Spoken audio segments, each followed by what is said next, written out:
shall fight on the beaches. We shall fight on the landing grounds. We shall fight in the fields and in the streets. We shall fight in the hills.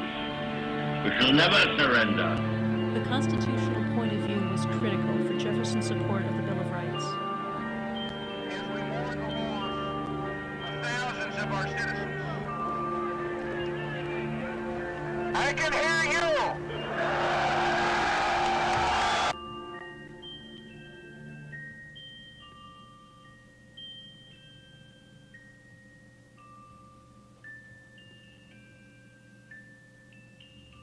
Is time running out? It's Saturday. Welcome to the Hayden Collins Radio Program, the Intelligence Syndicate. Hard at work. Hardly working. Hey, some news on the movie front. Sandra and I went to watch Marvel this past weekend. God, I was entertained. That was so good. So good. Of course, I'm a comic book fan, Harry Potter / I love a good movie. I always like to be entertained by entertainers. I just don't trust their political judgment, but that's just me. There's plenty of people out there that really run after their political judgment, and I have no idea why. Okay, so went to see Marvel. Great show. Had a wonderful time during the weekend. Getting ready for my trifecta tour of California. Going to go to Santa Cruz, then Boston, Massachusetts, and then after Boston, Massachusetts, Los Angeles, and then Los Angeles back to home. So we're going to be doing some shows on the road. And again, just a reminder, we don't, when we do live roundtables at the universities and we do live roundtables with the groups, we don't put those on the air. So you're going to be going without a roundtable for a few weeks. In fact, I'm finding myself doing a lot more live roundtables, meaning in person. So this is becoming a programming issue, but we'll work it out. If you would like to be a part of the regular roundtable that is not live at the universities, email me at hayden@haydencollins.org. Title of the email would be Intern or Roundtable. We'll hook you up with the guys who are working with the show right now. And keep in mind, this whole thing is designed to get you to put something on your resume other than the fact that you went to school. I mean, you managed to get through the, let's say the acceptance progress without a bribe. Boy, did I call that one right. I guess that show was, 5 weeks ago, and the news broke last week. It's like, well, yeah, it hasn't been a real secret. It's just time you guys really got out and investigated this kind of stuff. And I was very disappointed to find out that maybe my rejection to Harvard was because somebody bribed their way in and there was just no space available. So, pretty disappointed about that, I was. Very disappointed. So, All right, so, gosh, I'm saying so a lot today. Haven't you guys noticed that? It's a so-so day. It's spring. St. Patty's Day is tomorrow. News this week. Nothing I want to comment on. I don't like commenting on nut jobs. And you have to keep in mind the news networks are making money out of sensationalizing everything. So everything that they sensationalize, if they can't find something to sensationalize, they'll make it up out of whole cloth. I mean, they're just, here it is, poof, here's something. And they'll throw it on the air because Lord knows if their ratings drops, service to the American people just falls apart. Not. So there is that little synopsis. All right, so I wanted to talk a little bit about St. Patty's Day and just have a little fun with it.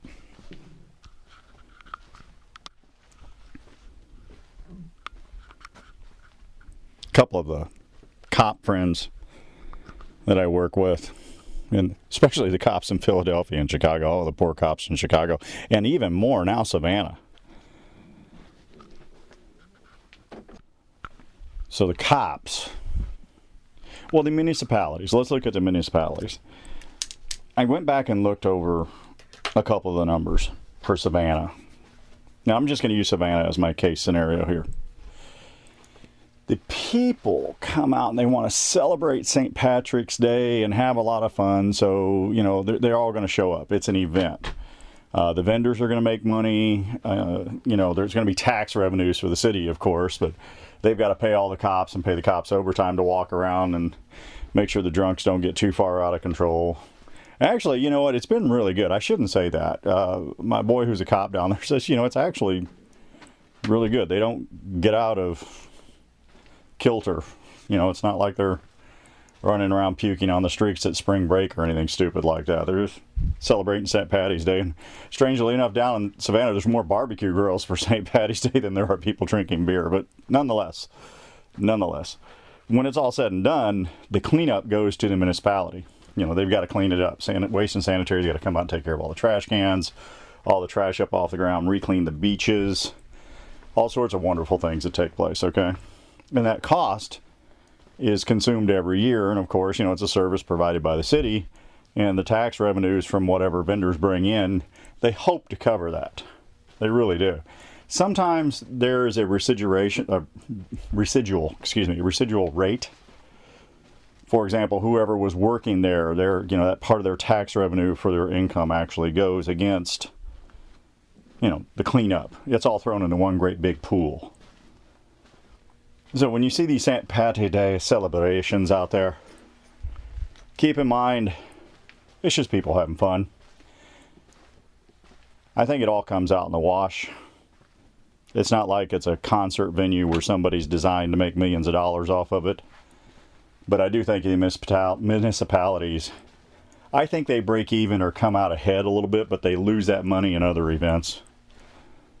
So by the time it's all said and done, I just don't think that, these holiday events are not money-making events for municipalities. So as I look at that and listen to everybody talking about it, be mindful. Because a couple of you guys are putting out there thinking these people are making tons of money, and they're just not. Now, the only reason I brought that up, tomorrow is St. Patrick's Day, so happy St. Patrick's Day to everybody.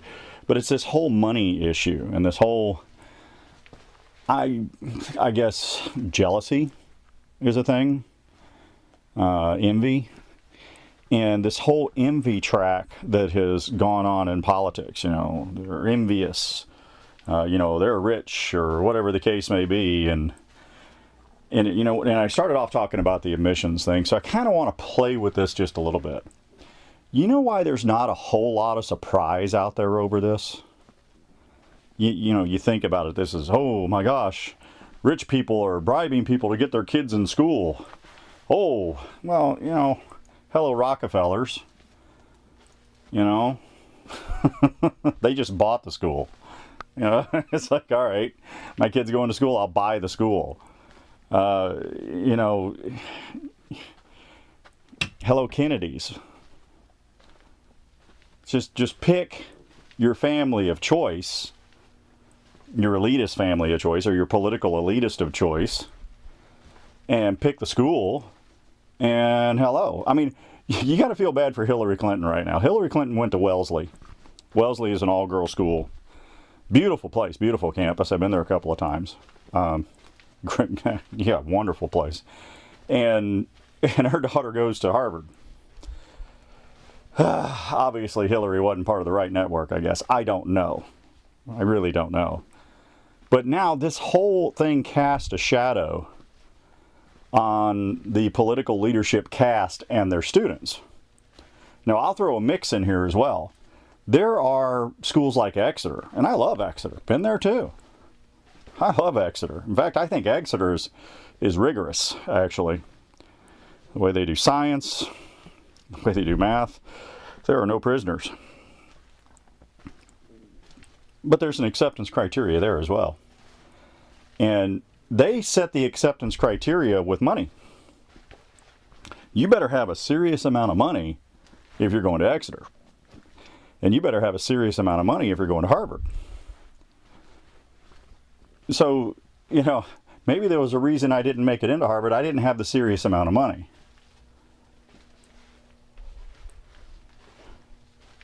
But people are acting normal. Because this is accepted that rich people would use their money for influence to gain position and favor for their families. Family-owned businesses come to mind. Now, where this comes into a problem And this is where I think most of the shock and awe of this entire thing is. Where this comes into a problem is, like I said 4 weeks ago on the show. The schools take federal monies. And these schools take federal monies and they agree to terms during those federal monies. We are going to accept people based on this, based on this, based on this. And when it's all said and done, this is how we build our student body. Now, that's all great and everything's in good shape. It goes bad. It goes really, really bad when things like this surface and they find out that the people who are actually supposed to be keeping an eye on this are involved in it. It's not that the level of trust in education is really well right now with K through 12, and major colleges and universities have had a very liberal slant to them to the point to where they are losing credibility now. It is to the point to where they're questioning education as a whole. Think about the outrage that should have been, and look what we have.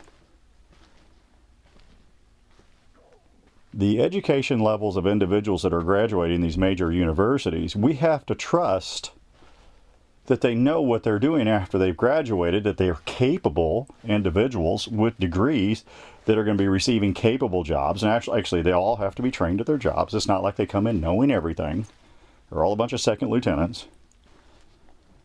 But tell me the difference between a family-owned business and, hey, I'm just bringing my son in, he's going to be the new boss, everybody else suck it up, and a major college or university that has set a cost barrier and then designed the cost barrier around receiving students and then basing that acceptance criteria on their cost barriers. Now, there's funding available. I've got friends who graduated USC. They love the place. I like USC. It's I would dare say one of the more conservative universities in California, considering its surrounding neighbors. And I don't know if I just insulted them or not. but looking at the realm of activities and the things they're surrounded by, it's not like it's a bastion of common sense in the entire state. So, it does hurt your feelings just to look at that. All right, enough of the education thing, but just leave this question to your own mind. Research your own university. Do the best you can if you're going to go. If you look at it and you find out that, it's a shaky place, don't be surprised. I mean, look at what happened to the NCAA investigation of a couple of years ago. Remember, the NCAA broke out this investigation that the shoe manufacturing representative was bribing coaches. And coaches were taking the money. And all sorts of goofy things were happening. A bunch of coaches decided to quit their jobs and resign. And universities were called to task. And the NCAA said, oh my God, how could this happen? Well, the FBI did the investigation. It wasn't the NCAA. NCAA was supposed to keep an eye on this. They didn't. It was the FBI that did the investigation. So the NCAA said, oh, we'll take it over. Thank you, FBI. So they took it over. And you haven't heard anything about it. You haven't said, oh my God, where are all these coaches? And did that scandal just drop off the planet? Is the guy in jail? What happened? It's all quiet. Nobody said anything. Just dropped off the planet. So do you still trust the NCAA to do what they need to do, or are you just not surprised every time you hear something? It's almost like the mafia. Whoever falls in bad favor with the NCAA, all of a sudden their fines get brought up. But everybody acts and plays the same way. It's only until you upset the crime boss that, you get thrown into the hopper. So look at this university thing the same way. A lot of universities out there, and now, people are getting upset about, equal opportunity. I think some of the sarcastic stuff we see online is, oh, look, these people are going to the Women's March to demand equal rights and equal opportunity, but yet bribe their children into a university to get there at a higher position than anybody else who had a fair shot at it. What an equal opportunity example. Do as I say, not as I do comes into mind, but that's just me. Okay, let's go to having some fun here. Coming up this next week, there's a couple of things that's going to happen in the news. There are going to be some numbers released from Washington, D.C. There's going to be the end of the, well, not the end. Do you guys know that ever since the death of FDR, yeah, it's Franklin Delano Roosevelt, and there's another one, Roosevelt family. Franklin Delano Roosevelt. Ever since Eisenhower took the presidency as a Republican, every Democratic Congress has tried to impeach every Republican president. It's standard criteria.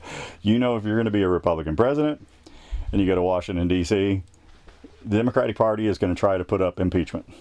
Every time. It's not only comical, it's predictable anymore. It's so predictable, it's like computer programming. Just let it run its course. It's stupid. So, the soon-to-be investigation, Mueller investigation, Russia investigation, whatever you want to call it, is coming to an end. And I have seen some funny stuff out there. One of the ones was, Putin standing there in a picture, and he says, if I could have controlled American elections, do you really think you would have had 8 years of Obama? That was hilarious. Too funny. But the things that are coming out this next week. Now, they're already downplaying everything in the investigation because they've already sensationalized it for everything it's worth. If anything, the credibility of the press is now going to be equal to the credibility of educational systems. Hey, let me go back and touch on something here real quick. Have you guys noticed the uptick in homeschool networks? I'm active in 3 homeschool networks, and oh boy, and I've lectured a couple of times and worked with them a couple of times. But oh my gosh, I have seen such an uptick. And we had a lecture classroom we did. Had 63 students in it for an 8th grade lecture. Holy moly. And it's like, oh, wow, this is great. This is a sizable classroom. And I remember doing one 5 years ago. I said, 4 years ago, 5 years ago, there was like 22 kids in there. And it is just an uptick of a loss of trust, misappropriation of funds. They don't trust how the tax dollars are being used. And then because of technology, brick and mortar schools are disappearing. I mean, if you got a job where you can work at home, look at it this way. They're bribing family members to get into college. It's not like they're learning anything. They didn't learn anything to begin with. They go to that college. They just graduate because they got bribed. There's no difference than, forging football players' grades so they can play football.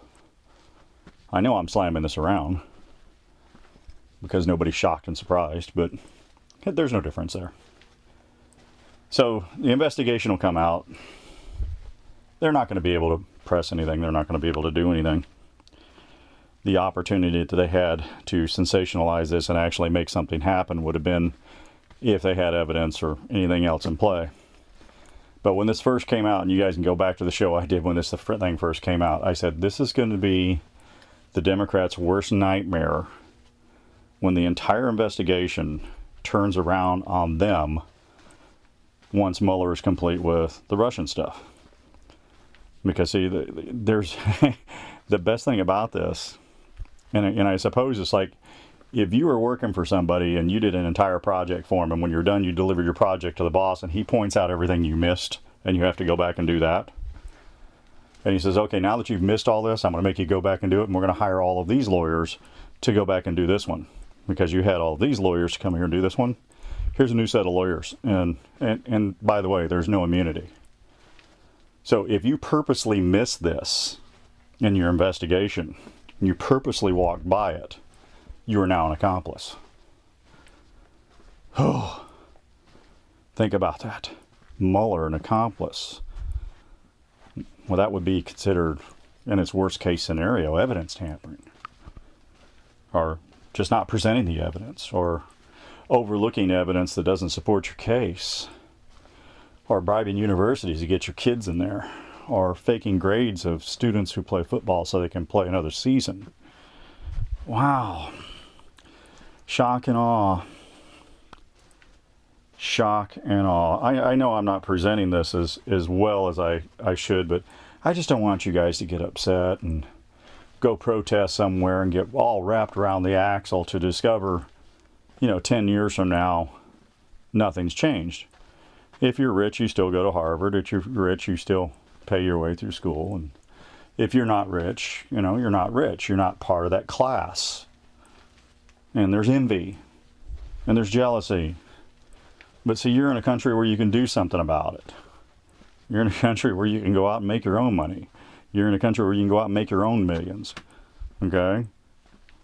And this is the fun part about joining a club.